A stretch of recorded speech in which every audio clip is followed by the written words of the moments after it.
이혼 서류를 손에 쥐자마자 저는 1분 만에 한국 내 모든 연락처를 삭제하고 뉴질랜드로 떠났습니다. 전 남편은 급히 병원으로 달려가 아이를 낳는 여자를 곁에서 지켰지만 간호사가 아기를 보고 던진 한마디에 그의 얼굴은 벼락이라도 맞은 듯 새하얗게 변하고 말았습니다. 구청 앞바람이 제법 쌀쌀했지만 얼굴에 닿는 바람은 전례 없는 홀가분함을 안겨주었습니다. 손에는 초록색 이혼 서류가 단단히 쥐어 있었고 표지의 금박 글씨가 햇살 아래 눈부시게 반짝여 눈이 조금 쉬었습니다. 하지만 제 마음은 전혀 슬프지 않았습니다. 오히려 4년 동안 어깨를 짓눌러 왔던 거대한 바위를 내려놓은 듯했습니다.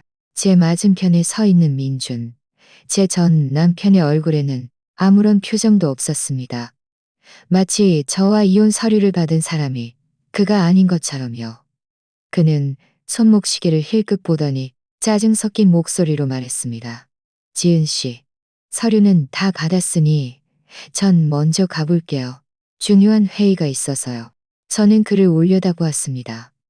5년 동안 사랑하고 4년 동안 결혼 생활을 함께했던 이 남자는 이제 제 눈에 낯선 타인처럼 보였습니다.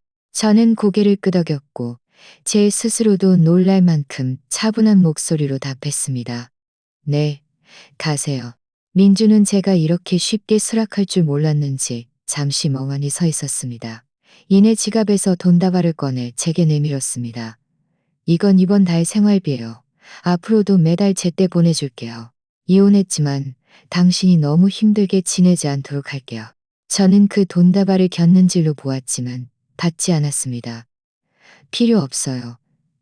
제 문제는 제가 알아서 해결할 수 있어요. 앞으로 돈 보낼 필요도 없고요. 말을 마친 저는 뒤돌아섰고 다시는 그를 보지 않았습니다. 그가 그 자리에 한참을 멍하니 서 있었다는 것을 느낄 수 있었습니다. 아마 제가 이렇게 단호하게 나올 줄은 몰랐겠지요. 4년간의 결혼 생활 동안 저는 그의 냉대와 폭력에, 그의 잦은 귀가 시간지연에, 그리고 그의 휴대폰 속 알 수 없는 모호한 메시지들에 지쳐 있었습니다. 예전에는 그저 일이 바쁜 탓이라고 스스로를 속였지만 반년 전 그의 휴대폰에서 발견한 결제 내역과 자주 등장하는 그 이름 때문에 저는 완전히 마음을 접었습니다. 저는 길가의 벤치에 앉아 휴대폰을 꺼냈습니다. 화면에는 민준과의 마지막 대화창이 떠 있었습니다. 마지막 메시지는 제가 어제 보낸 것이었지요. 내일 오전 9시 구청 앞에서 만나요. 저는 깊이 숨을 들이쉬고 연락처 목록을 열었습니다. 첫 번째 연락처부터 삭제하기 시작했습니다. 망설임 없이 민준의 이름을 삭제 못한다고 수군거렸던 이름을 삭제 못한다고 수군거렸던 이름을 삭제 버튼을 눌렀습니다. 그리고 그의 가족들, 한때는 저에게 웃는 얼굴을 가족들, 한때는 저에게 웃는 얼굴을 가족들. 다음은 우리의 공통된 친구들이었습니다. 우리의 결혼 생활에 문제가 있다는 것을 알면서도 참아라, 남자들은 다 그렇다며 저를 달래기만 했던 그 사람들도 모두 깨끗이 정리했습니다. 이 모든 과정은 1분도 채 걸리지 않았습니다. 마지막 한국 내 연락처가 삭제되었을 때 제 마음속 마지막 족쇄마저 사라지는 것을 느꼈습니다. 저는 이 순간부터 이 사람들과는 더 이상 아무런 관계도 없다는 것을 알았습니다. 저는 자리에서 일어나 옷에 묻은 먼지를 털고 멀지 않은 곳에 서 있는 택시로 향했습니다. 택시 문을 열고 기사님께 말했습니다. 기사님, 인천국제공항으로 가주세요. 기사님은 네 하고 대답하며 차 시동을 걸었습니다. 그리고는 아무렇지 않게 물었습니다. 아가씨, 먼 길 가시나 봐요? 이혼 서류를 들고 계신 걸 보니 방금 이혼하신 건가요? 그렇게 급하게 공항에 가시는 걸 보니 바람이라도 쐴 생각인가요? 저는 피식 웃으며 말했습니다. 바람 쐴 생각은 아니고요. 다시는 돌아오지 않을 거예요. 기사님은 잠시 멈칫하더니 저를 힐끗 보고는 말했습니다. 다시는 안 돌아오신다고요? 아가씨, 정말 용감하시네요. 이혼하자마자 이렇게 먼 곳으로 떠나다니 배짱 있는 분이시군요. 저는 더 이상 아무 말도 하지 않고 창밖을 바라보았습니다. 익숙한 거리들이 조금씩 뒤로 물러났습니다. 한때 추억으로 가득했던 이 모든 장소는 이제 더 이상 미련이 남지 않았습니다. 이 도시는 너무나 많은 저의 서러움과 눈물을 품고 있었으니 이제 떠날 때가 된 것입니다. 사실 뉴질랜드 이주 계획은 이미 반년 전부터 준비하고 있었습니다. 그때 민준과 하윤이라는 여자의 수상한 결제 내역을 발견했지요. 그는 고급 레스토랑에서 그녀에게 목걸이를 사주고 5성급 호텔에서 방을 잡았습니다. 저는 그 기록들을 들고 그에게 따져 물었지만 그는 인정하지 않을 뿐더러 오히려 적반하장으로 제가 터무니없고 신경질적이라며 이런 성격으로는 우리의 결혼 생활이 불행할 수밖에 없다고 말했습니다. 그 순간 저는 완전히 마음이 식었습니다. 이 결혼 생활은 더 이상 유지될 수 없다는 것을 알았습니다. 저는 그와 다투지도 않았고 아무에게도 하소연하지 않았습니다. 대신 묵묵히 제 미래를 위한 준비를 시작했습니다. 저의 결혼 전 저축과 부모님의 지원을 합쳐 조용히 뉴질랜드 취업 비자와 거주 허가 절차를 밟았습니다. 현지 거처와 직장도 미리 알아봤습니다. 제가 오늘까지 이혼을 미룬 것은 모든 절차가 순조롭게 처리되어 제가 떠난 후 새로운 삶을 순조롭게 시작할 수 있도록 하기 위함이었습니다. 저는 더 이상 그와 얽히고 싶지 않았고 그가 제 계획을 알게 되어 다시 저를 귀찮게 하는 것도 싫었습니다. 택시는 곧 인천국제공항에 도착했습니다. 저는 요금을 지불하고 옆에 둔 여행 가방을 들었습니다. 이것이 이 도시에서 제가 가진 전부였습니다. 많지 않았지만 새로운 삶을 시작하기에는 충분했습니다. 공항 로비로 들어서서 오가는 사람들을 보니 모두 미래에 대한 기대를 품고 있었습니다. 제 마음속에도 설렘이 가득했습니다. 저는 체크인 카운터로 가서 여권과 항공권을 내밀었습니다. 직원은 정보를 확인하고 탑승권을 발급해주며 웃으며 말했습니다. 손님, 즐거운 여행 되시길 바랍니다. 감사합니다. 저는 탑승권을 받아들었고 마음속 큰 짐 하나가 드디어 내려앉는 것 같았습니다. 바로 그때 제 휴대폰이 울렸습니다. 모르는 번호였습니다. 잠시 망설이다 전화를 받았습니다. 전화 너머로 민준의 목소리가 들려왔습니다. 미세하게 불안한 기색이 섞여 있었습니다. 지은 씨, 어디예요? 전화는 왜 안 받아요? 저는 비웃으며 말했습니다. 제가 어디에 있든 당신과 상관없어요. 전화가 안 되는 건 당신 전화를 받고 싶지 않다는 뜻이에요. 민준 씨, 우리는 이미 이혼했어요. 이제 각자 갈 길 가는 거예요. 말을 마친 저는 그의 대답을 기다리지 않고 전화를 끊었고 그 번호도 차단 목록에 추가한 뒤 휴대폰을 껐습니다.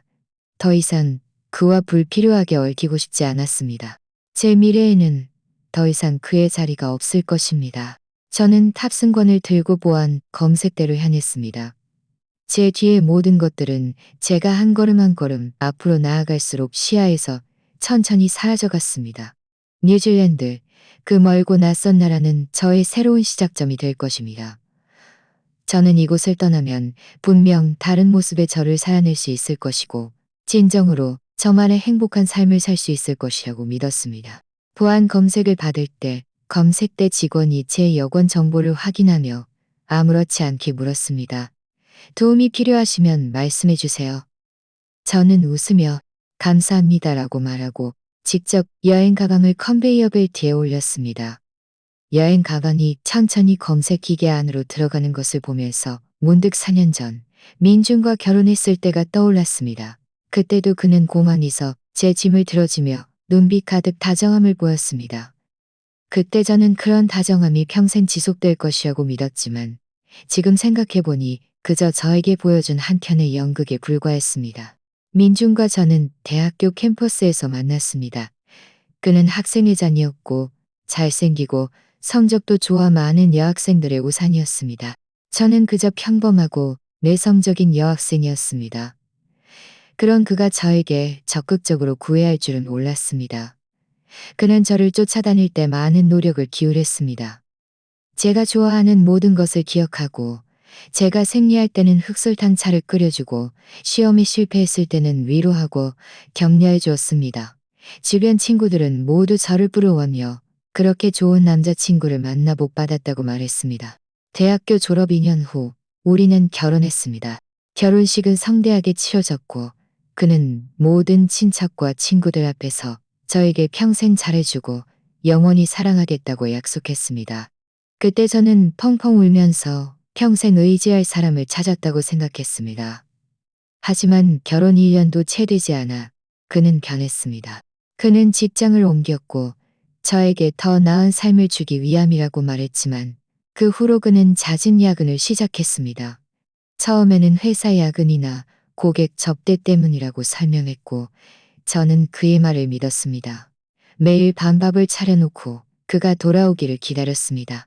아무리 늦어도 그를 위해 불을 켜두었습니다. 하지만 점차 그는 설명조차 귀찮아했습니다. 돌아오면 말없이 침실로 들어가거나 휴대폰을 들고 화장실에 숨어 밤늦도록 채팅을 했습니다. 저는 무언가 잘못되었다는 것을 느끼고 그와 대화하고 싶었지만 제가 입을 열 때마다 그는 짜증 섞인 목소리로 말했습니다. 내가 매일 힘들게 돈 벌어 가족을 먹여 살리는데 당신은 나를 조금도 이해해 줄 수 없나요? 매일 신경질적으로 굴면 재밌어요? 그의 말은 칼처럼 제 마음을 찔렀습니다. 아마도 그는 정말로 직장 스트레스가 심할 것이고 제가 더 그를 이해해야 한다고 생각했습니다.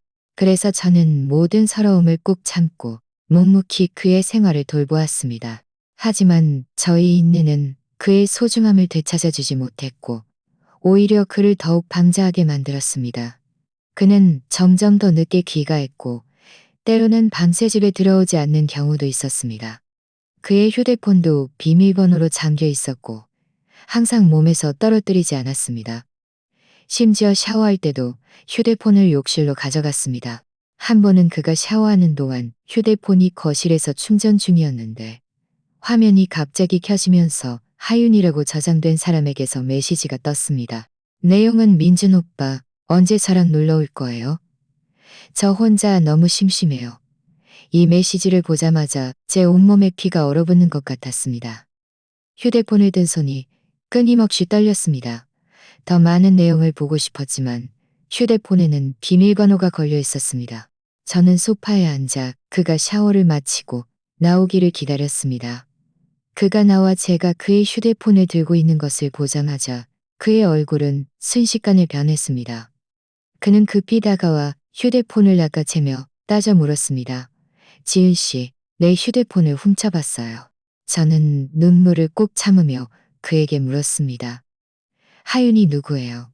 왜 그 여자가 당신에게 와서 놀아달라고 하는 거예요? 민주는 눈빛을 피하며 말했습니다. 그냥 회사 동료예요. 그 친구 집에 좀 안 좋은 일이 있어서 기분이 안 좋다고 해서 위로해주러 가달라는 거예요. 오해하지 마세요. 우리는 그냥 평범한 동료 관계예요. 평범한 동료가 밤에 당신에게 와서 놀아달라고 해요? 평범한 동료가 그런 모호한 메시지를 보내요? 저는 목소리를 높였고 결국 참았던 눈물이 쏟아져 내렸습니다. 민주는 제가 우는 것을 보자 말투를 조금 부드럽게 바꾸며 말했습니다. 지은 씨, 그만 좀 해요. 그 친구랑 나랑 정말 아무것도 아니에요. 그냥 동료를 걱정해 준 것뿐이에요. 못 믿겠으면 앞으로 그 친구랑 거리를 둘게요. 그는 말하며 저를 안아 위로하려고 했습니다. 저는 그를 밀어냈습니다. 마음속은 화와 서러움으로 가득했습니다. 그와 싸우고 싶었고 그에게 합리적인 설명을 요구하고 싶었지만 일을 크게 만들어서 양가 부모님을 걱정시키고 싶지 않았습니다. 결국 저는 다시 인내를 선택했고 스스로에게 아마 내가 너무 과민 반응하는 걸 거야. 그는 그저 동료를 걱정해 준 것뿐이야. 라고 말했습니다. 그 후로 민주는 겉으로는 하윤과 거리를 두는 듯 했고 휴대폰도 더 이상 아무데나 두지 않았습니다. 하지만 제 마음속 응어리는 풀리지 않았습니다. 저는 그의 일거수일동을 주의 깊게 살피기 시작했고 그가 여전히 늦게 귀가하며 매번 늦게 돌아올 때마다 낯선 향수 냄새를 풍기는 것을 발견했습니다. 진정으로 저를 완전히 단념하게 만든 것은 반년 전의 일이었습니다. 그날은 우리의 결혼기념일이었습니다. 저는 일찍 퇴근하여 그가 가장 좋아하는 요리를 사고 선물도 준비해서 그와 함께 기념하고 싶었습니다. 하지만 저는 밤새 기다렸지만 그는 돌아오지 않았습니다. 다음 날 아침 그는 피곤한 몸을 이끌고 집에 돌아왔고 몸에서 나는 향수 냄새는 유난히 진했으며 목에는 선명한 립스틱 자국이 있었습니다. 저는 더 이상 참을 수 없었습니다. 그의 휴대폰을 들고 비밀번호를 대라고 강요했습니다. 처음에는 거부했지만 제가 강하게 밀어붙이자 결국 비밀번호를 말했습니다. 그의 휴대폰을 열어본 순간 저는 완전히 무너져 내렸습니다. 그의 결제 내역에는 하윤이라는 여자에게 목걸이와 가방을 사준 기록이 있었고 5성급 호텔에서 방을 예약한 기록도 있었습니다.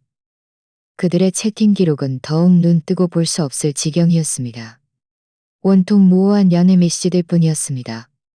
그는 심지어 하윤에게 저를 사랑하지 않은 지 오래되었고 저와 결혼한 것은 그저 책임감 때문이며 그는 심지어 하윤에게 저를 사랑하지 않은 지 오래되었고 저는 휴대폰을 들고 민준 앞으로 걸어가 휴대폰을 그에게 던지며 말했습니다.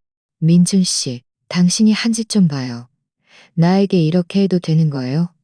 민준은 휴대폰 속 내용을 보고 얼굴이 새하얗게 질렸습니다. 그는 부인하지 않고 오히려 적반하장으로 말했습니다.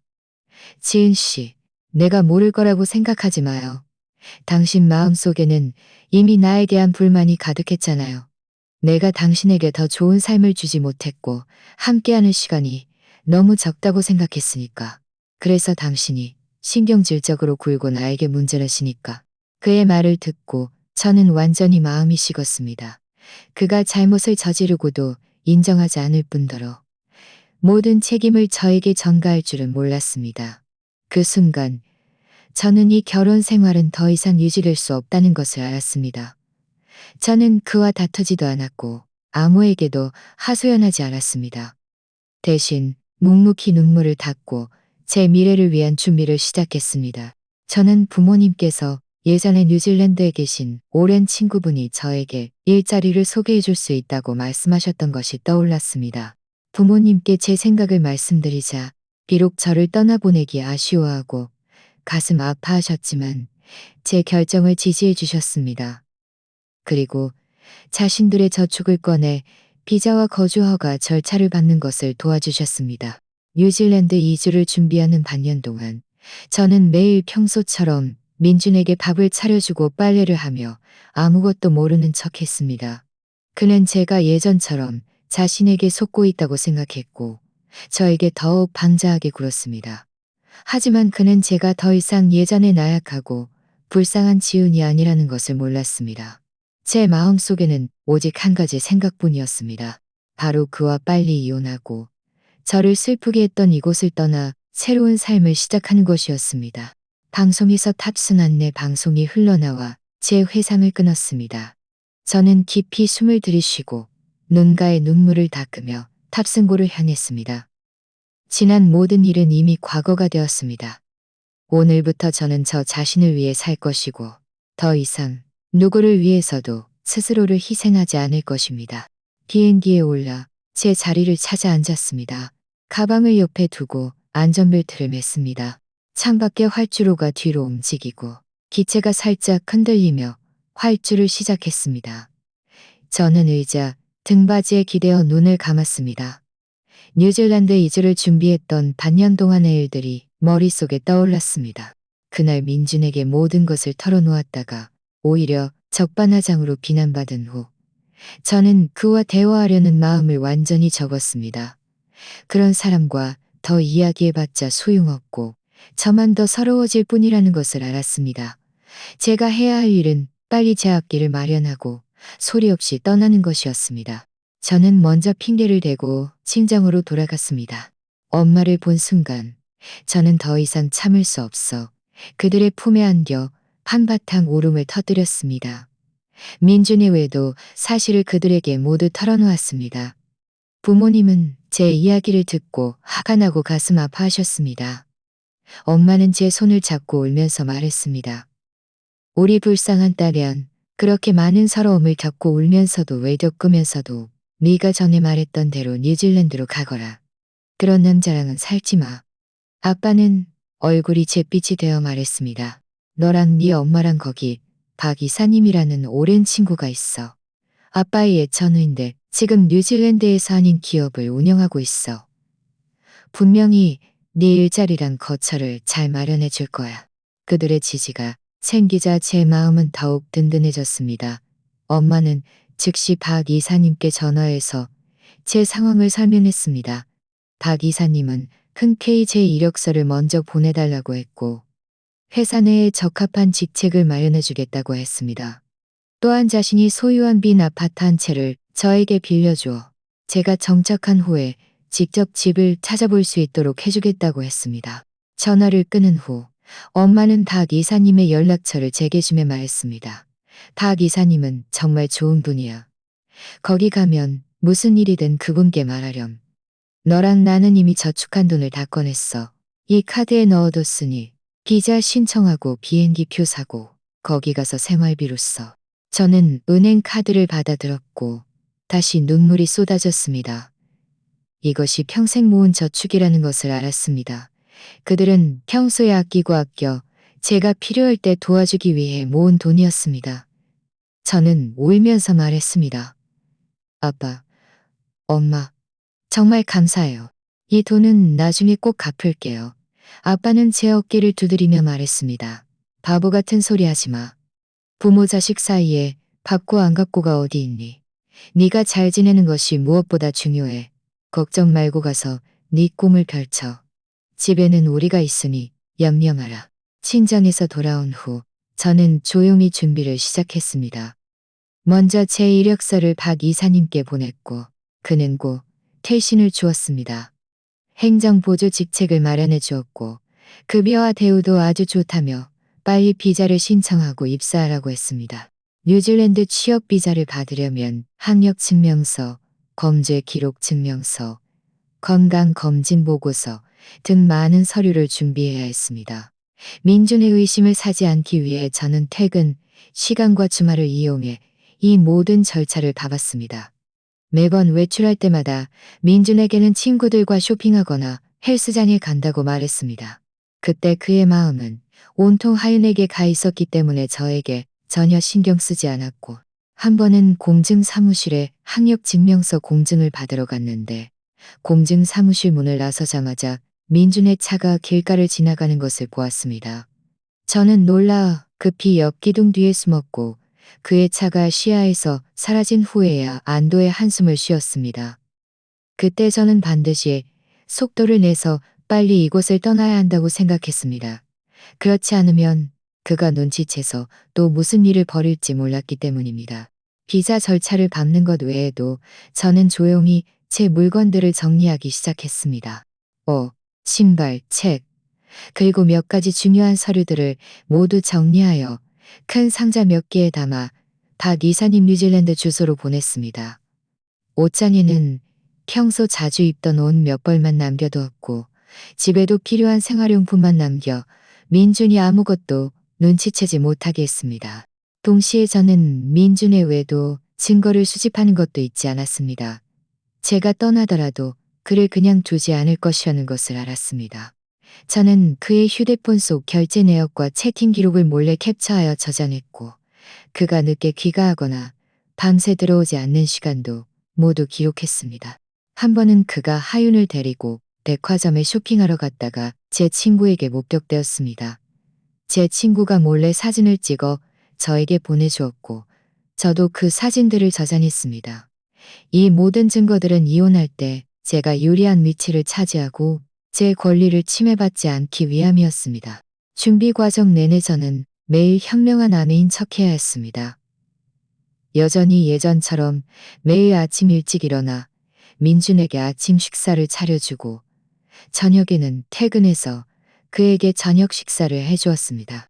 그가 늦게 귀가할 때도 더 이상 예전처럼 전화해서 재촉하지 않고 그저 묵묵히 불을 켜두고 따뜻한 밥을 남겨두었습니다.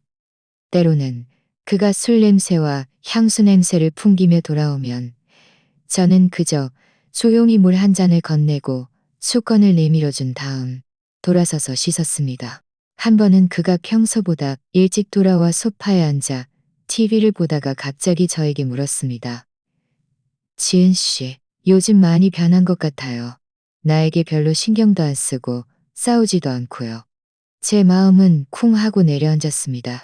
그가 뭔가 눈치챈 줄 알았지만 겉으로는 아무렇지 않은 척 말했습니다.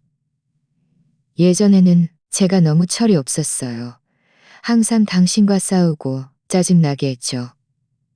이제 생각해보니 당신이 그렇게 힘들게 일하는데 제가 더 이해하고 귀찮게 하지 말아야겠다고요. 민주는 제 말을 듣고 만족스러운 듯 고개를 끄덕였습니다. 그렇게 생각해주니 다행이네요. 사실 저도 이 가정을 위해서 그런 거예요. 나중에 사업이 안정되면 시간을 더 많이 내서 함께 할게요. 그의 위선적인 얼굴을 보며 제 속은 역겨웠지만 저는 웃으며 말했습니다. 네, 믿어요. 저는 그가 하는 이 모든 말이 거짓말이라는 것을 알았습니다. 그의 마음속에는 이 가정도 저도 없었습니다. 그가 그렇게 말하는 것은 그저 제가 지금 말을 잘 듣고 귀찮게 하지 않기 때문일 뿐이었습니다. 비자가 나온 날, 제 마음은 이루 말할 수 없이 벅차올랐습니다. 비자를 들고 몇 번이고 다시 확인하며 모든 정보가 정확한지 확인한 후에야 조심스럽게 보관했습니다. 이제 저의 새로운 삶이 곧 시작될 것이라는 것을 알았습니다. 저는 적절한 시기를 골라 민준에게 이혼을 요구했습니다. 우리 사이의 감정이 이미 파탄났고 계속 함께 있어도 행복하지 않을 것이니 깔끔하게 헤어지는 것이 좋겠다고 말했습니다. 민주는 아마 저와 이혼하고 싶었겠지만 제가 먼저 제안할 줄은 몰랐을 것입니다. 그는 잠시 멍하니 서 있다가 이내 동의했습니다. 그는 심지어 가식적으로 말했습니다. 지은 씨, 이미 결정했으니 저도 강요하지 않을게요. 깔끔하게 헤어지죠. 저는 그가 말하는 보상이라는 것이 그저 저를 빨리 떨쳐내고 싶어하는 수단에 불과하다는 것을 알았습니다. 저는 그와 따지지 않고 이혼 서류를 받을 시간과 장소만 정했습니다. 이혼 서류를 받기 전날 저는 집에 남아있던 제 모든 물건을 정리해서 뉴질랜드로 보냈습니다. 그리고 집 열쇠를 거실 탁자 위에 놓았습니다. 그 순간부터 그 소위 집이라는 곳은 더 이상 저의 안식처가 아니었습니다. 비행기는 구름 속을 가로질러 날아갔습니다. 창밖은 온통 하얀 구름뿐이었습니다. 저는 눈을 뜨고 창밖 풍경을 바라보며 마음의 기대로 가득했습니다. 지난 모든 일은 이미 끝났고 뉴질랜드의 햇살이 저의 새로운 인생을 밝혀줄 것이라는 것을 알았습니다. 저는 휴대폰을 꺼내 비행기 모드로 전환하고 텅 빈 연락처 목록을 보며 아무런 미련도 느끼지 않았습니다. 저는 완전히 새로운 삶을 맞이할 준비가 되어 있었습니다. 비행기는 일정 시간 넘게 비행한 끝에 드디어 뉴질랜드 오클랜드 국제공항에 착륙했습니다. 비행기에서 내리자마자 바다 내음 섞인 따뜻한 바람이 불어왔고 공항 유리벽을 통해 햇살이 쏟아져 들어와 마음까지 환하게 밝혀주었습니다. 저는 여행 가방을 밀고 인파를 따라 입국 심사대로 갔고 순조롭게 입국 절차를 마쳤습니다. 공항 대합실에 나서자마자 제 이름이 적힌 팻말을 든 중년 남자가 저를 향해 손을 흔들고 있는 것이 보였습니다. 박 이사님이라는 것을 알아보고 저는 급히 다가갔습니다. 박 이사님은 빠르게 다가와 제 여행 가방을 받아 들고 웃으며 말했습니다. 지은 씨 맞죠? 제가 박 이사예요. 벌써 어머니께 전화 받았어요. 오는 길에 피곤하셨죠? 저는 웃으며 말했습니다. 박 이사님, 번거롭게 해드려서 죄송해요. 괜찮아요. 시차 때문에 좀 어리둥절하네요. 처음 오면 다 그래요. 박 이사님은 제 어깨를 두드리며 말했습니다. 차는 밖에 세워뒀으니 먼저 숙소에 가서 짐을 풀고 그 다음에 제가 식사 대접하고 좀 쉬게 해드릴게요. 저는 박 이사님을 따라 주차장으로 가서 그의 차에 탔습니다. 차는 공항을 벗어나 해변 도로를 따라 달렸습니다. 길가에는 푸른 잔디밭과 형형색색의 작은 꽃들이 이어져 있었고 멀리로는 푸른 바다가 펼쳐져 있었습니다. 그림 같은 풍경이었습니다.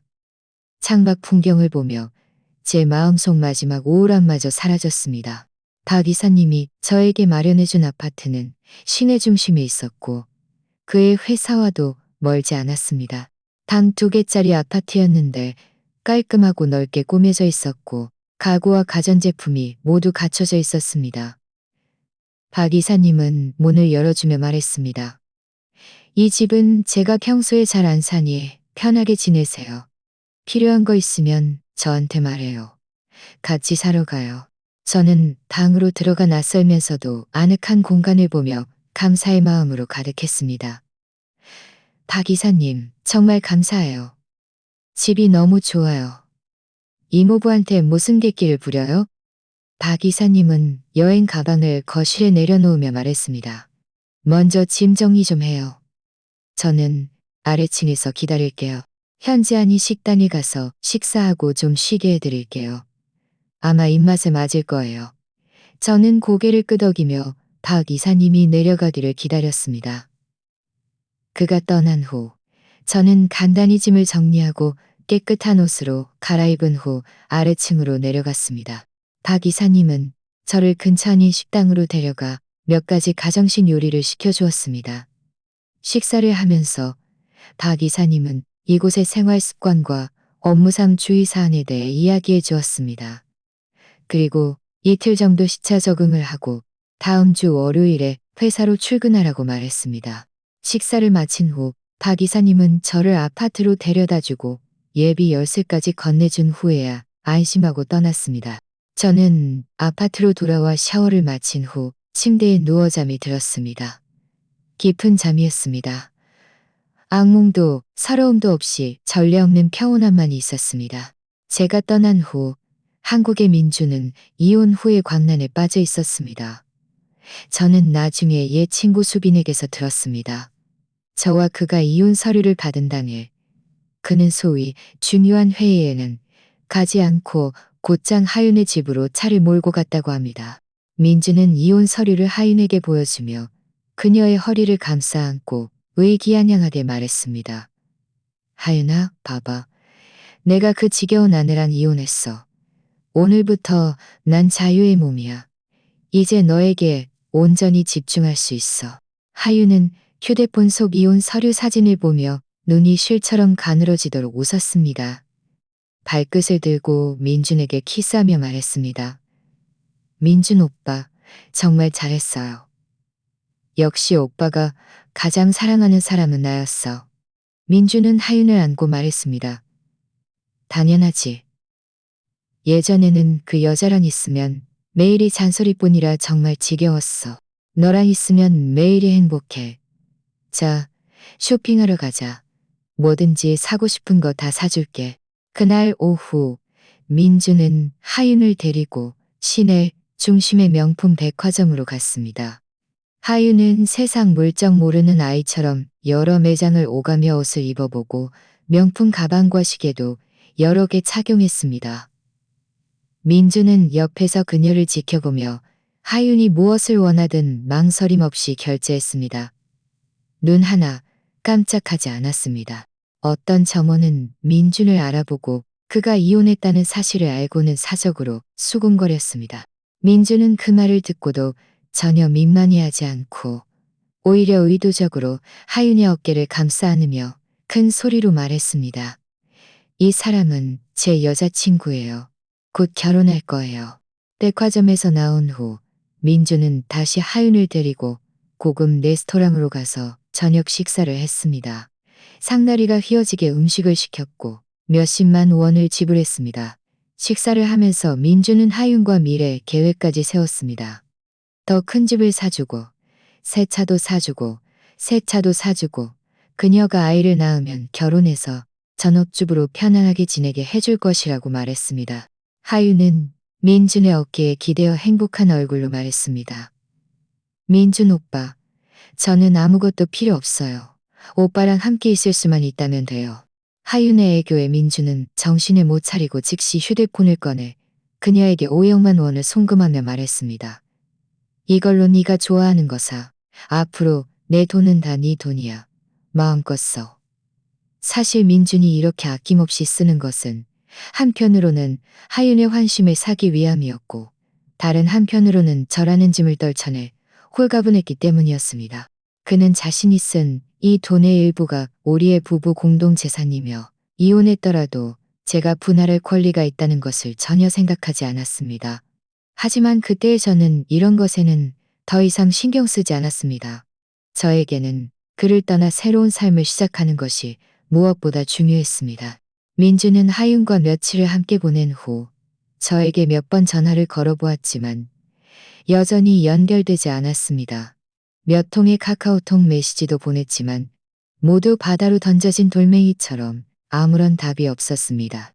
그는 처음에는 조금 당황하며 제가 무슨 일이 생긴 건 아닌지 아니면 더 많은 보상을 요구하기 위해 일부러 숨는 건 아닌지 걱정했습니다. 하지만 얼마 지나지 않아 그는 이런 걱정들을 하늘 저 멀리 날려버렸습니다. 그는 제가 아무리 화가 나도 큰 파장을 일으키지 못할 것이고 기껏해야 친정에 며칠 머물다가 나랑 기싸움하는 거야. 기껏해야 친정에 며칠 머물다가 화가 풀리면 다시 자신을 찾아올 것이라고 생각했습니다. 그는 심지어 주변, 저는 심지어 주변 라고 말하기도 했습니다. 어떤 친구는 그에게 지은이가 평소에는 온순한 성격이지만 뼛속까지 단호한 면이 있어 이번 이혼은 진심일 수도 있어라고 충고했지만 민주는 대수롭지 않게 웃으며 말했습니다. 그 여자가 정말 그럴 능력이 있었으면 벌써 나랑 이혼했겠지. 지금까지 기다렸겠어. 게다가 그 여자가 나 없이 혼자 잘 살 수 있을 것 같아? 내 돈 없으면 자기 몸 하나도 못 건사할 거야. 민주는 계속해서 하윤과 함께 다니며 새로운 연애를 자랑했고 저를 완전히 잊었습니다. 그는 더 이상 저에게 연락하려 하지 않았고 매일 출근 외에는 하윤과 쇼핑하고 밥 먹고 영화를 보러 다녔습니다. 하윤의 배가 점점 불러오자 민주는 그녀를 더욱 극진히 보살폈습니다. 매일 직접 차를 몰아 산부인과에 데려다주고 온갖 보양식을 사주었습니다. 한 번은 민준이 하윤을 데리고 산부인과에 갔다가 그의 친척 중 한 명과 마주쳤습니다.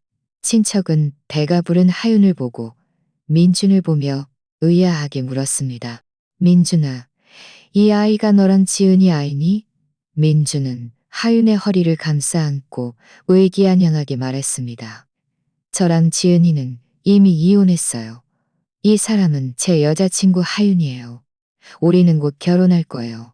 뱃속의 아이는 제 아이고요. 개 속의 아이는 제 아이고요. 개 속의 아이는 제 아이고요. 친척은 잠시 멈칫하더니 이내 민망하게 웃으며 더 이상 아무 말도 하지 않았습니다. 하지만 민주는 전혀 개의치 않았고 오히려 저라는 지겨운 아내를 떨쳐낸 것이 저는 한국에서 벌어지는 이 모든 일들을 전혀 알지 못했고 신경 쓰지도 않았습니다. 뉴질랜드에서의 제 삶은 점점 더 안정되었고 일도 순조롭게 풀렸습니다.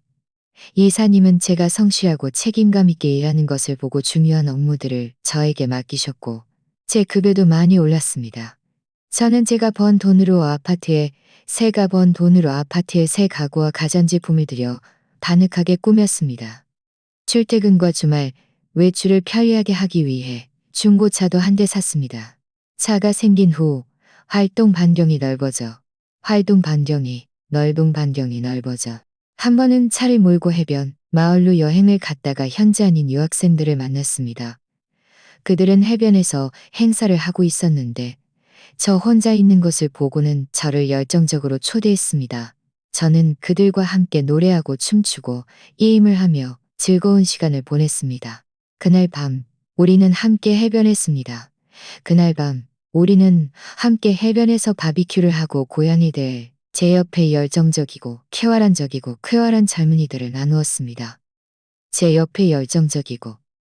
젊은이들을 나누었습니다.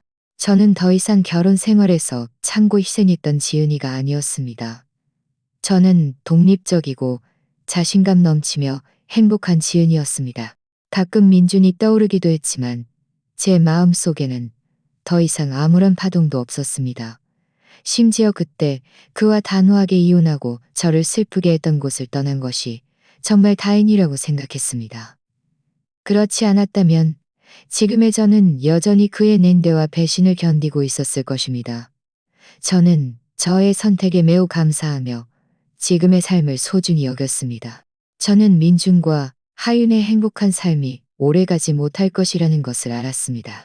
민준처럼 이기적이고 자기중심적인 남자는 감정의 소중함을 전혀 모릅니다. 그가 지금 하윤에게 잘해주는 것은 그저 한때의 신선함일 뿐이고 언젠가는 그들 사이에도 갈등과 다툼이 생길 것입니다. 하윤 역시 제가 겪었던 서러움을 맛보게 될 것입니다. 저는 그저 제 삶을 잘 살아가고 열심히 일하며 스스로를 발전시키고 더 넓은 세상을 경험하고 더 많은 흥미로운 사람들을 만날 뿐입니다. 그날 밤 저는 샤워를 마치고 소파에 누워 책을 읽고 있었습니다. 창밖에 달빛이 스며들어 방 한구석을 비추었습니다. 저는 휴대폰을 들고 부모님께 카카오톡 메시지를 보냈습니다. 저 여기서 잘 지내고 있어요. 걱정 마세요. 저 스스로 잘 돌보고 열심히 일해서 부모님 기대에 부응할게요. 저는 휴대폰을 내려놓고 다시 책을 읽었습니다.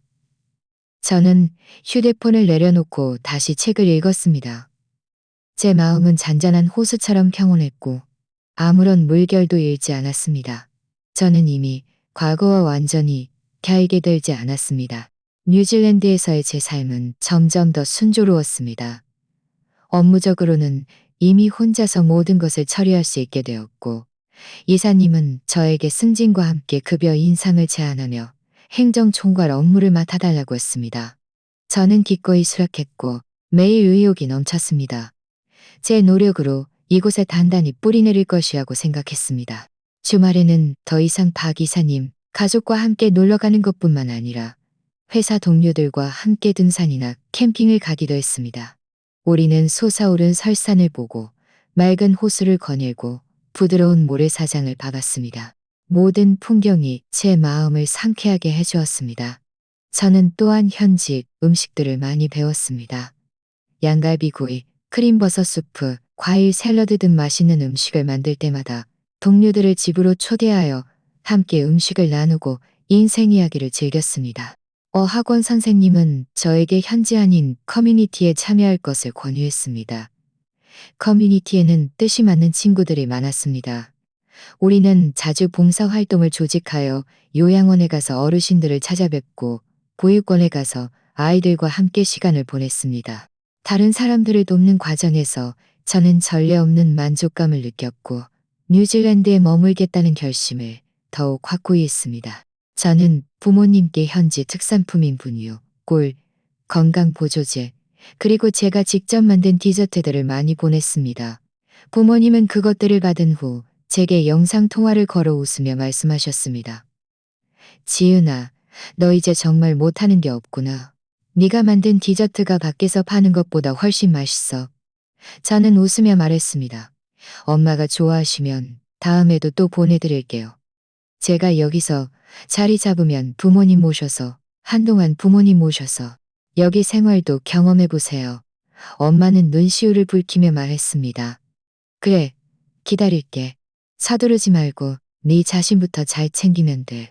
제가 미래를 계획하고 평온한 삶을 즐기고 있을 때 한국의 민주는 곧 출산을 앞둔 하윤 때문에 정신없이 바빴습니다.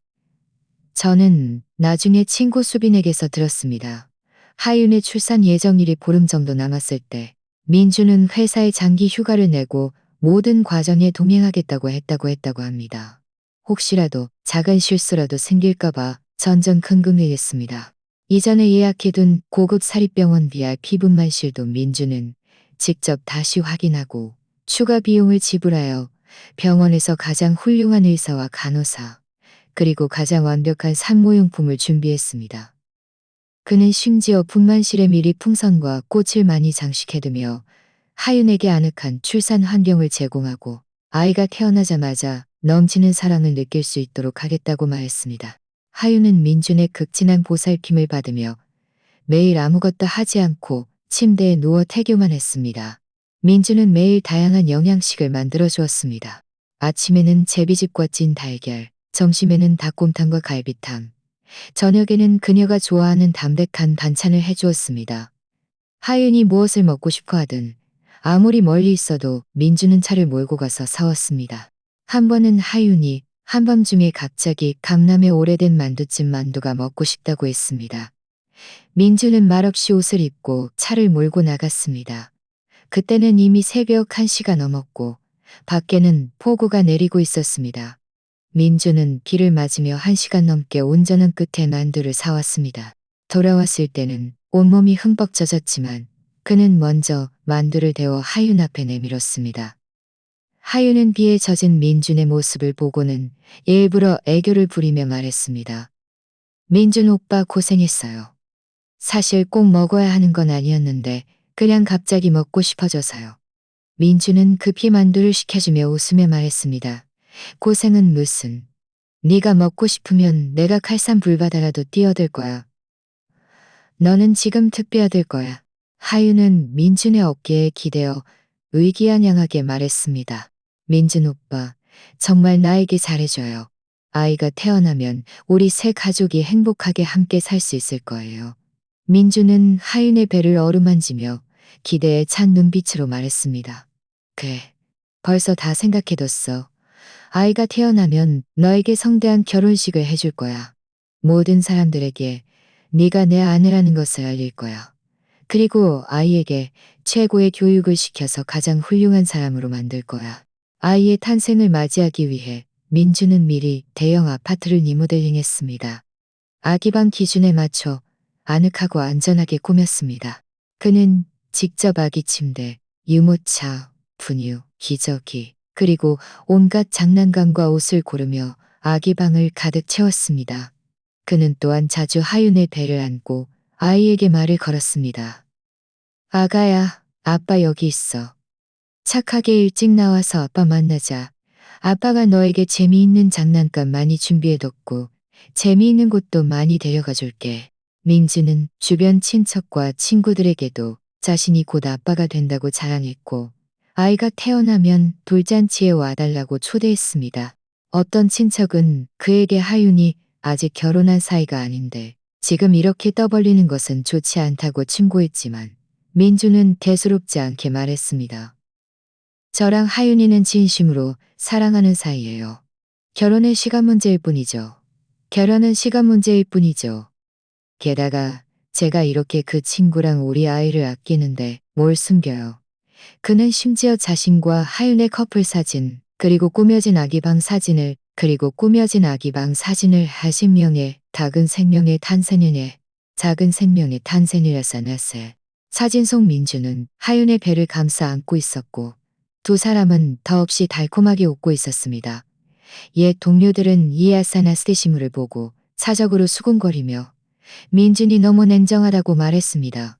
저와 이혼한 지 얼마 되지 않아 다른 여자와 가정을 꾸리려 안달이 났다고요. 저와 친했던 몇몇 동료는 심지어 제2의 휴대폰 번호로 메시지를 보내 저의 억울함을 대신 토로해 주었지만 그들은 제가 이미 그대폰에 저의 억울함을 대신 토로해 주었지만 하윤의 출산 예정일이 점점 가까워지자 민주는 더욱 긴장했습니다. 매일 한시도 떨어지지 않고 그녀를 지켰습니다. 그는 심지어 대하 심박 측정기를 사서 몇 시간마다 한 번씩 하윤의 심박수를 측정하며 아이에게 무슨 문제라도 생길까봐 전전긍긍했습니다. 그는 또한 전문 산후 도우미를 미리 집에 대기시켜 하윤이 아이를 낳자마자 최고의 보살핌을 받을 수 있도록 했습니다. 어느 날 하윤이 배가 좀 불편하다고 하자 민주는 혼비백산하여 급히 그녀를 차에 태우고 병원으로 갔습니다.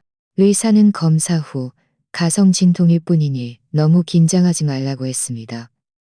민주는 그제야 안도의 한숨을 쉬었지만 그래도 병원에서 밤새 하윤 곁을 떠나지 않았습니다. 하윤은 민준이 긴장하는 모습을 보며 속으로 의기양양하며 일부러 말했습니다. 내가 너무 긴장하지 마요. 네가 나지 마요. 저 괜찮아요. 내가 너랑 아이를 꼭 지켜줄 거야. 저 괜찮아요. 설령 정말 아이를 낳아야 한다 해도 오빠가 제 옆에 있으면 두렵지 않아요. 그때의 민주는 온통 곧 태어날 아이 생각뿐이었고 미래의 행복한 삶에 대한 기대감으로 가득했습니다. 그는 자신을 파멸로 이끌 충격적인 사건이 분만실에서 자신을 기다리고 있을 줄은 꿈에도 생각지 못했습니다. 저는 한국에서 벌어지는 이 모든 일들을 전혀 알지 못했고 신경 쓰지도 않았습니다. 그날 저는 마침 커뮤니티와 함께 보육원에 봉사활동을 갔습니다. 아이들과 함께 그림을 그리고 게임을 하며 시간을 보냈습니다. 한 여자아이가 자신이 그린 그림을 들고 저에게 달려와 웃으며 말했습니다. 지은 언니, 이건 제가 그린 가족 사진이에요. 언니도 그렸어요. 저는 그림 속 순진한 웃는 얼굴들을 보며 마음이 따뜻해졌습니다. 쪼그리고 앉아 여자아이를 안아주며 말했습니다. 고마워, 아가야. 언니 이 그림 정말 마음에 들어. 정말 예쁘다.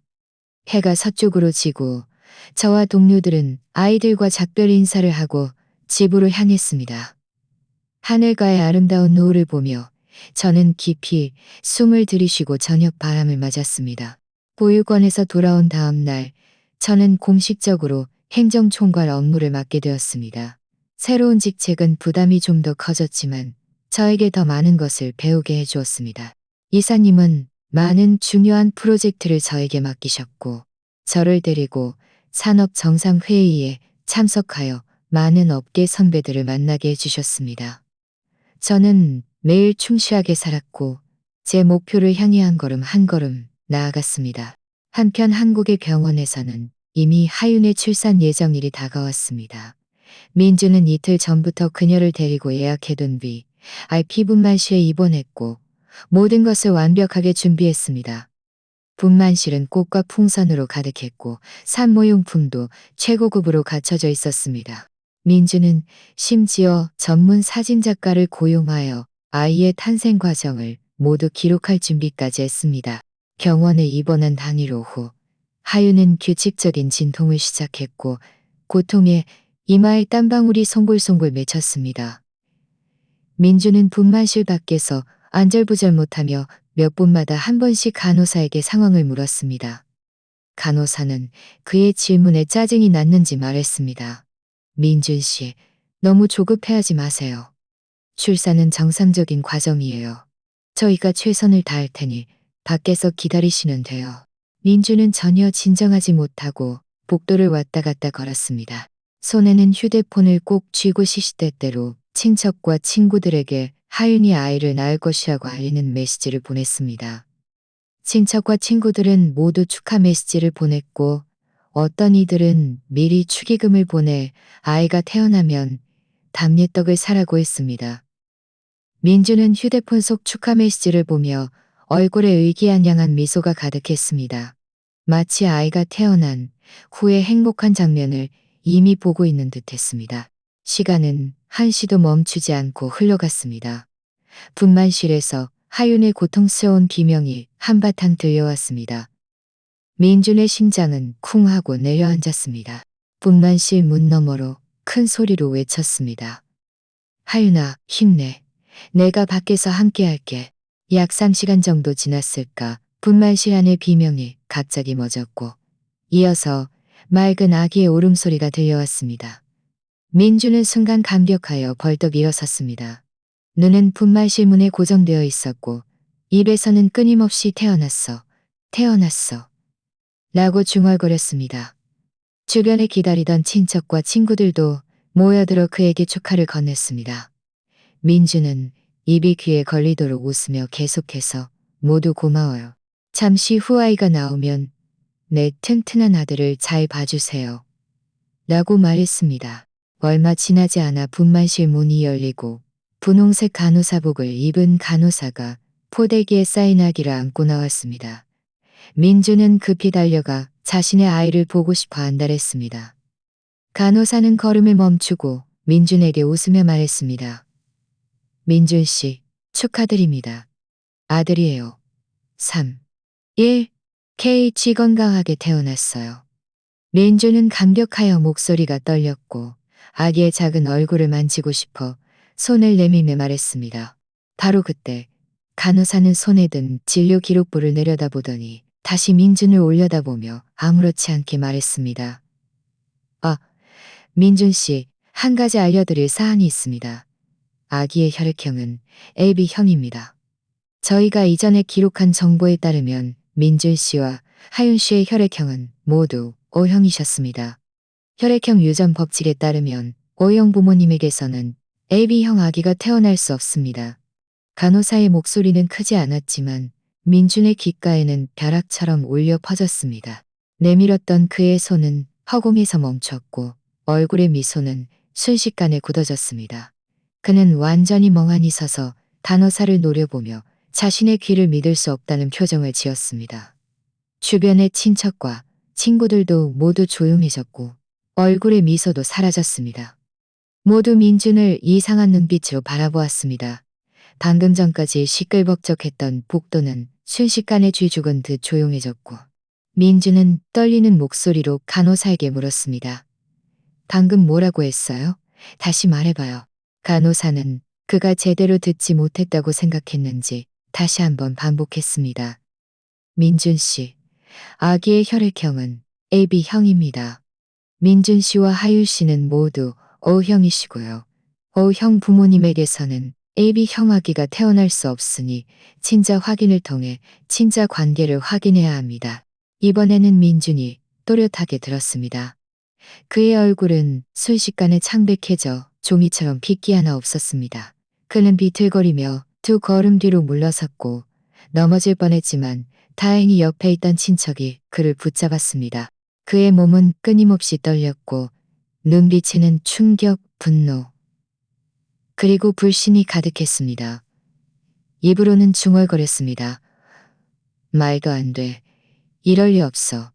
분명히 당신들이 잘못한 거야. 내 아이가 어떻게 내 아이가 아닐 수 있어? 간호사는 눈썹을 찌푸리며 말했습니다. 민준 씨, 저희는 정규 절차에 따라 혈액형 검사를 진행한 것이고 결과는 틀리지 않습니다. 만약 믿지 못하시겠다면 재검사를 신청하거나 직접 친자 확인을 해보실 수 있습니다.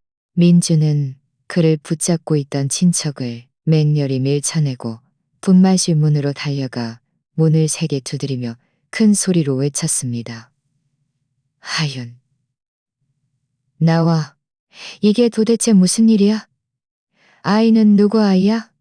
분만실 안에서는 아무런 대답이 없었고 하윤의 미약한 숨소리만 들렸습니다.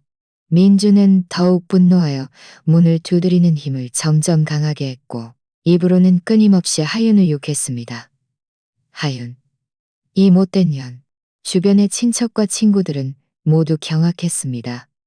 방금 전까지 기뻐하던 민준이 순식간에 이런 모습으로 변할 줄은 몰랐습니다. 어떤 사람은 그를 말리려 다가갔지만 그가 험악하게 노려보자 겁이 나서 다가가지 못했습니다. 간호사는 민준이 감정적으로 격앙된 것을 보고 급히 다가가 말렸습니다. 민준 씨, 진정하세요. 여기는 병원입니다. 큰 소리로 소란 피우면 다른 산모들에게 피해를 줍니다. 민준은 전혀 듣지 못하고 여전히 미친 듯이 분만실 문을 두드리며 소리쳤습니다. 진정하라고? 내 아이가 내 아이가 아니라고? 내가 이 못된 년한테 속았어. 죽여버릴 거야. 그의 목소리는 커서 많은 의사와 간호사들이 구경하러 왔습니다. 모두 수군거리며 민준을 손가락질했습니다. 민준은 그제야 자신의 실수를 깨닫고 문을 두드리는 것을 멈췄지만 여전히 분만실 문 앞에 서서 온몸을 떨고 있었고 얼굴은 종이처럼 새하얗게 질려 있었습니다. 방금 전 그에게 축하를 건넸던 친척과 친구들도 모두 조용히 자리를 떴습니다. 떠날 때도 그를 이상한 눈빛으로 힐끗 보았습니다. 복도에는 민준 혼자, 그리고 간호사가 안고 있는 아기만. 민준은 고개를 돌려 간호사가 안고 있는 아기를 바라보았습니다. 그 아기는 눈을 감고 있었고 작은 얼굴은 쭈글쭈글했지만 귀엽게 보였습니다. 하지만 민준의 눈에는 이 아기가 마치 농담처럼 보였습니다. 그의 얼굴에 강하게 내리친 따귀처럼요. 그는 이 아이를 위해, 하윤을 위해 그렇게 많은 것을 바쳤는데 자신이 바보처럼 놀아났다는 것을 꿈에도 생각지 못했습니다. 그는 천천히 간호사 앞으로 걸어가 차가운 눈빛으로 아기를 바라보며 말했습니다. 데려가요. 보고 싶지 않아. 간호사는 한숨을 쉬며 아기를 안고 돌아서서 떠났습니다. 민주는 벽에 기대어 주저앉았고 두 손으로 머리를 감싸쥐고 고통스러운 흐느낌을 터뜨렸습니다. 그는 아무리 생각해도 이해할 수 없었습니다. 자신이 그렇게 믿고 아꼈던 하윤이 자신을 배신하고 자신에게 뿔을 달아줄 줄은. 그때 저는 뉴질랜드에서 한 산업 교류회에 참석하고 있었습니다. 그 자리에서 저는 업계에서 매우 유명한 전문가 한 분을 알게 되었습니다. 그는 저의 업무 능력을 매우 높이 평가했고 저에게 자신의 팀에 합류할 것을 제안했습니다. 제 마음은 이루 말할 수 없이 벅차올랐습니다. 저의 노력이 드디어 인정받았다고 생각했습니다. 교류회가 끝난 후 저는 부모님께 영상 통화를 걸어 이 좋은 소식을 전했습니다. 부모님은 제 이야기보다 더 기뻐하셨습니다. 엄마는 웃으며 말했습니다.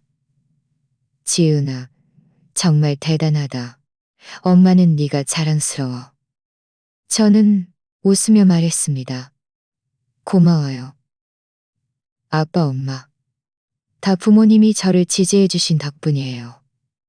제가 자리 잡으면 부모님 모셔서 놀러 오게 할게요. 영상 통화를 끊은 후 저는 길가를 따라 천천히 걸으며 오가는 사람들을 보고 이 도시의 활력을 느꼈습니다. 저는 결국 그 전문가의 제안을 받아들여 그의 팀에 합류했습니다. 새로운 직장은 플랫폼이 더 컸고 발전 가능성도 더 넓었습니다. 저는 매일 의욕이 넘쳤고 전문가를 따라 많은 선진 이론과 기술을 배웠습니다. 업무 능력은 빠르게 향상되었고 반년도 채 되지 않아 중요한 프로젝트 하나를 독립적으로 맡아 성공적으로 완료하여 회사 전체의 인정을 받았습니다. 저는 제가 번 돈으로 뉴질랜드의 작은 아파트 한 채를 샀습니다. 크지는 않았지만 채광이 아주 좋았고 베란다에 서면 바다가 보였습니다. 저는 제 취향대로 방을 꾸미고 많은 화분과 꽃을 사서 작은 집을 아늑하고 편안하게 가꾸었습니다. 부모님을 모셔서 한동안 지내시기도 했습니다. 그들을 데리고 뉴질랜드의 많은 관광지를 다니며 설산, 호수, 그리고 바다를 보여드렸습니다. 부모님은 제가 잘 지내는 것을 보고 마음속의 짐을 내려놓으셨습니다. 한편 한국의 민주는 분만실에서 그 충격적인 사건을 겪은 후 완전히 나락으로 떨어졌습니다. 저는 친구 수빈에게서 그의 후속 소식을 띄엄띄엄 들었습니다. 하윤이 분만실에서 나온 후 민주는 혈액형 보고서를 들고 즉시 그녀를 추궁했습니다.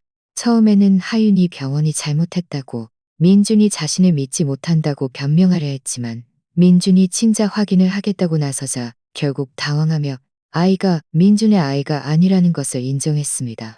하윤은 울면서 민준을 만나기 전에 다른 남자와 사귀고 있었다고 말했습니다. 그 남자가 떠난 후 자신이 임신했다는 것을 알게 되었고 마침 그때 민준이 자신에게 구애하며 잘해주고 돈도 많아서 아이를 민준의 아이로 속여 민준이 아이를 키우게 하고 자신에게도 풍요로운 삶을 제공받으려 했다고 했습니다. 민준은 진실을 알고 나서 화가 치밀어 피를 토할 지경이었습니다. 그는 하윤에게 욕하고 때리며 모든 분노를 그녀에게 쏟아부었습니다. 하윤도 지지 않고 민준의 외도, 부부 공동 재산 횡령, 자신을 속인 일 등을 모두 폭로했습니다. 두 사람은 병원에서 난리를 피웠고 많은 사람들이 구경하러 왔습니다. 민준이 하윤에게 바친 모든 것은 다른 사람들의 웃음거리가 되었습니다. 그가 미리 꾸며둔 분만실, 준비해둔 산모용품, 초대한 친척과 친구들, 그리고 그가 자랑했던 센 에스게시물들은 모두 그의 얼굴에 강하게 내리친 따기가 되었습니다. 친척과 친구들은 진실을 알고 나서 모두 그를 손가락질했고 예전에 그와 친했던 친구들도 모두 그를 멀리했습니다. 민주는 체면을 완전히 구겼다고 생각했고 더 이상 병원에 있을 수도 사람들을 만날 수도 없었습니다. 그는 하윤과 완전히 등을 돌렸습니다. 하윤의 출산 비용과 추후 양육비 지급을 거부했을 뿐만 아니라 하윤을 자신이 마련해준 집에서 쫓아냈습니다. 갈 곳 없는 하윤은 아이를 데리고 고향으로 돌아갈 수밖에 없었습니다. 하지만 일은 여기서 끝나지 않았습니다. 민준의 외도 내연녀에게 소가남의 아이를 키울 뻔한 일은 곧 그의 회사에까지 알려졌습니다. 회사 경영진은 그의 품행이 불량하고 사회적 파장이 크다고 판단하여 그를 해고했습니다. 민주는 직장을 잃고 수입이 없어지자 생활이 순식간에 어려움에 처했습니다. 더 나쁜 것은 그가 하윤의 환심을 사기 위해 자신의 저축을 모두 썼을 뿐만 아니라 회사에서 해고된 후 회사는 그에게 횡령한 자금을 상환하라고 요구했고 그렇지 않으면 고소하겠다고 했습니다. 민주는 돈을 전혀 마련할 수 없어 사방팔방으로 돈을 빌리러 다녔지만 친척과 친구들은 모두 그의 행동을 알고 있었기에 아무도 그에게 돈을 빌려주려 하지 않았습니다. 그는 저를 떠올렸고 저에게 보상금을 요구하려 했지만 저에게는 전혀 연락할 수 없었습니다. 결국 그는 친정으로 저의 부모님을 찾아갔습니다. 제 부모님은 이미 그를 증오하고 있었기에 그가 오자마자 욕설을 퍼부어 쫓아냈고 다시 찾아오면 경찰에 신고하겠다고 경고했습니다. 갈 곳 없는 민주는 결국 일용직 노동으로 생계를 유지해야 했습니다.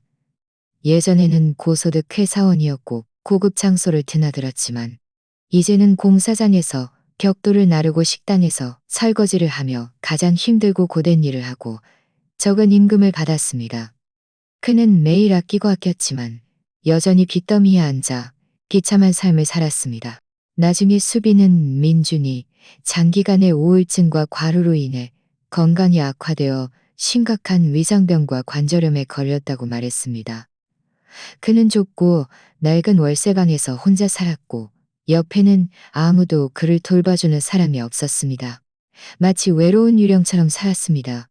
한때의 기세등등함은 이미 흔적도 없이 사라졌고 몸에 남은 것은 초라함과 후회뿐이었습니다. 이 소식을 들었을 때 제 마음은 아무런 동요도 없었습니다. 동정심도 원망도 없었습니다. 그가 이렇게 된 것은 모두 그 자신이 자초한 일입니다. 그가 결혼을 배신했고 다른 사람을 속였으며 그 자신이 직접 자신의 삶을 파괴했습니다. 이 모든 것은 그가 마땅히 받아야 할 때가입니다. 지금의 저는 이미 과거의 그림자에서 완전히 벗어난 뉴질랜드에서 제가 원하는 삶을 살고 있습니다. 제가 좋아하는 직업이 있고 아늑한 작은 집이 있으며 저를 아끼는 부모님과 뜻이 맞는 친구들이 있습니다.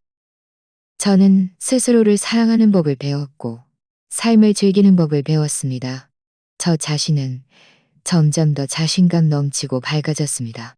한가한 시간에는 해변을 산책하고 공원에서 피크닉을 즐기고 새로운 기술을 배우러 다닙니다. 저는 또한 그리기 강좌에 등록했습니다. 예전에도 그림 그리는 것을 좋아했지만 결혼 후 민준을 돌보고 그 소위 가족을 유지하기 위해 저의 취미를 포기했습니다. 이제 저는 드디어 다시 저의 취미를 시작할 수 있게 되었고 제가 좋아하는 작품들을 그릴 수 있게 되었습니다. 한 번은 그림 강좌에서 김준우라는 남자를 알게 되었습니다. 그는 건축가였고 성격이 온화하며 재능이 많았습니다. 우리는 대화가 잘 통했고 자주 그림에 대해 토론하고 삶을 공유했습니다. 그는 저의 과거를 알고 나서도 동정하거나 캐묻지 않고 그저 저의 선택을 존중하고 저의 결정을 지지해 주었습니다. 김준우는 저를 데리고 미술 전시회에 가고 현지 건축물들을 구경하고 이 도시의 아름다움을 탐험했습니다. 그의 곁에서 저는 전례 없는 따뜻함과 편안함을 느꼈습니다.